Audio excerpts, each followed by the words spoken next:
Assalamualaikum warahmatullahi wabarakatuh. Perkenalkan, nama saya Febrian Singgi Triaramayuda, NPM 1921020328,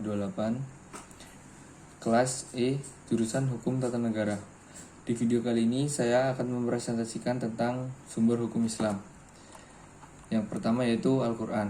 Al-Quran berkedudukan sebagai sumber pertama dan utama dalam hukum Islam. Kedudukan ini mengharuskan umat Islam memahami pesan-pesan yang dikandungi untuk dilaksanakan dalam kehidupan. Hal tersebut juga diperlukan sebagai upaya mengatur perilaku manusia, baik yang berhubungan dengan manusia ataupun makhluk yang lainnya secara horizontal. Argumentasi yang menyatakan bahwa Al-Quran sebagai sumber dan dalil pertama dan utama ditemukan dalam penjelasan Al-Quran sendiri pada sejumlah ayatnya. Lebih dari 30 kali ditemukan perintah mematuhi Allah dalam Al-Quran.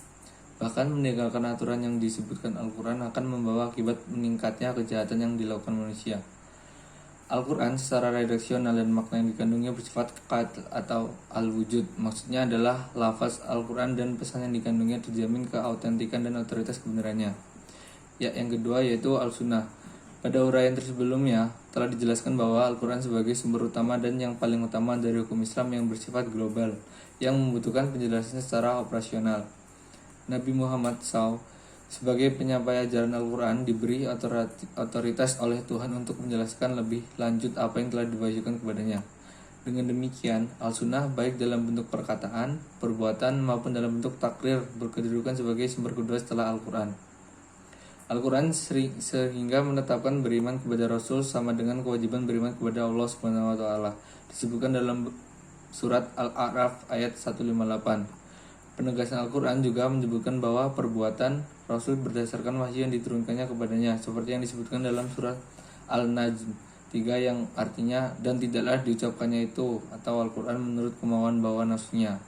Yang ketiga yaitu akal dan proyeksi ijtihad. Pengertian akal. Akal menurut Al-Quran lebih khususnya menurut pengertian para pra-Islam, yaitu bahwa memerintahkan alam sekitarnya dengan otak, yang dimana otak adalah organ tubuh akal. Artinya, akal itu sendiri terdapat di dalam otak seseorang yang digunakan untuk berpikir, dan berdasarkan pemikiran itu maka lahirnya suatu ide atau gagasan mengenai suatu masalah yang dipikirkan. Sebagaimana telah diketahui bahwa Allah SWT menciptakan manusia berbeda berdasarkan akalnya dengan makhluk hidup lainnya seperti hewan dan tumbuhan. Yang pertama yaitu memahami nilai-nilai ajaran agama. Apabila ada doktrin yang kurang jelas, akal akan merumuskan pelaksanaannya. Dan yang kedua, akal bertugas memilih dan menyeleksi doktrin agama. Terkadang ada doktrin agama yang temporer atau madaniyah, dan doktrin agama yang selalu kontemporer atau makiyah. Terkait hal ini akan bertugas untuk memilih kemungkinan terbaik pelaksanaannya. Dan yang selanjutnya yaitu akal dan proyeksi ijtihad. Proyeksi ijtihad menurut bahasa berarti usaha yang keras dan bersungguh-sungguh.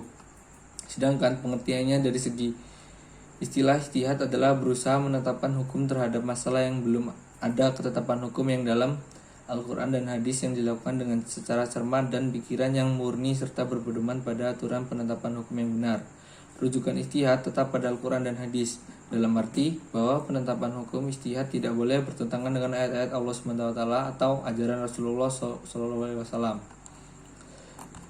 Ijtihad diterapkan dengan beberapa cara, antara lain ijma dan qiyas. Ijma adalah kesepakatan para mujtahid pada suatu masa setelah Rasulullah wafat terhadap suatu masalah.